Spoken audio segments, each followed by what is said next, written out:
জুলাই সনদের বাস্তবায়ন আমরা আজকে শুনতে পেরেছি যে সংস্কার পরিষদের শপথ বিএনপি গ্রহণ করেনি।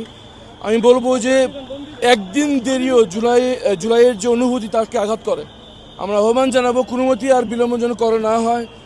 পরিবর্তনের আকাঙ্ক্ষা দিয়ে মানুষ এবার ভোট দিয়েছে, পুরনো বন্দোবস্তে মানুষ হাঁপিয়ে উঠেছে। এই নতুন আকাঙ্ক্ষার বাস্তবায়নের নাম হচ্ছে জুলাই সনদ। এর অক্ষরে অক্ষরে পালন হতে হবে। কোনো বিলম্ব, একটা দিনের জন্য বিলম্ব জনগণের মনে শঙ্কা তৈরি করে যে তাদের বাস্তবায়ন হবে কিনা। প্রথমত যে কারণ তারা দেখেছে এটা সম্পূর্ণ অযৌক্তিক।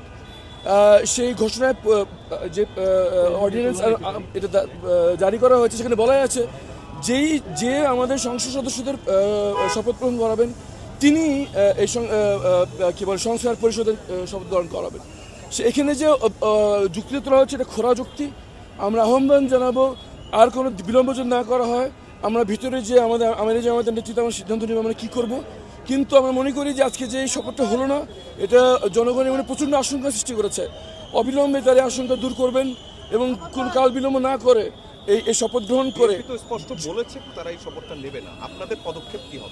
আমরা নিতে চাই কিন্তু সিদ্ধান্ত আমরা আমিরে জামাত নেবেন। আমরা ভিতরে যাচ্ছি যে আমরা সিদ্ধান্ত আমরা তখন উনি দেবেন সেই অনুযায়ী আমরা কার্যকর করবো।